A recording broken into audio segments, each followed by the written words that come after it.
Doctor APJ Abdul Kalam স্যারের জীবন ইতিহাস ও সাফল্যের বিস্তারিত বিবরণ।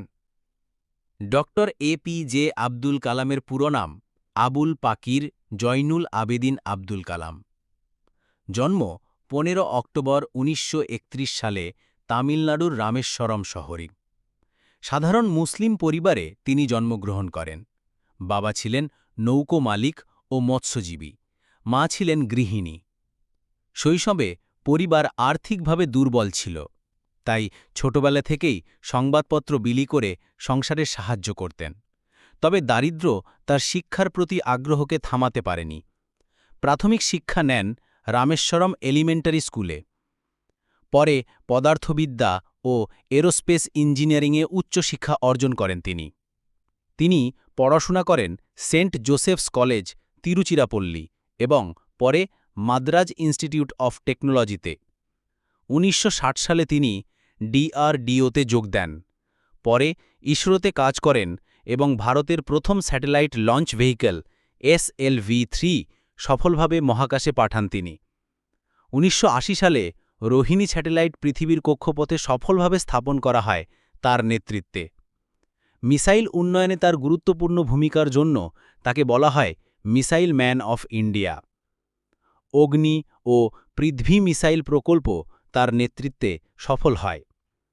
তিনি ভারতের পোখরান-2 পারমাণবিক পরীক্ষা ১৯৯৮তেও মুখ্য ভূমিকা নেন। ২০০২ সালে তিনি ভারতের ১১তম রাষ্ট্রপতি নির্বাচিত হন। ২০০২ থেকে ২০০৭ সাল পর্যন্ত রাষ্ট্রপতি পদে দায়িত্ব পালন করেন। সাধারণ মানুষ তাকে ভালোবেসে ডাকত জনতার রাষ্ট্রপতি। লেখক হিসেবে ডক্টর কালাম শুধু বিজ্ঞানী বা রাষ্ট্রপতিই ছিলেন না, তিনি একজন অনুপ্রেরণাদায়ক লেখকও ছিলেন।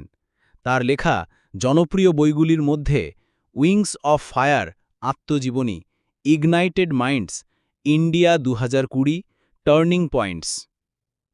১৯৮১ সালে পদ্মভূষণ, ১৯৯০ সালে পদ্মবিভূষণ, ১৯৯৭ সালে ভারতের সর্বোচ্চ নাগরিক সম্মান ভারতরত্ন পান।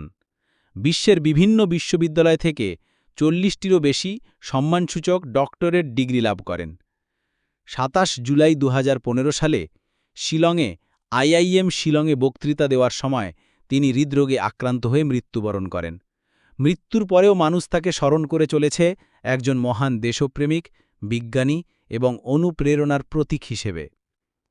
ডক্টর এপিজে আব্দুল কালাম ছিলেন এক অসাধারণ মানুষ, বিজ্ঞানী, রাষ্ট্রপতি, লেখক এবং কোটি তরুণের অনুপ্রেরণা। তার জীবন বারবার প্রমাণ করে যে কঠোর পরিশ্রম, সততা ও স্বপ্ন দেখার সাহস থাকলে জীবনের যে কোনো বাধা জয় করা সম্ভব।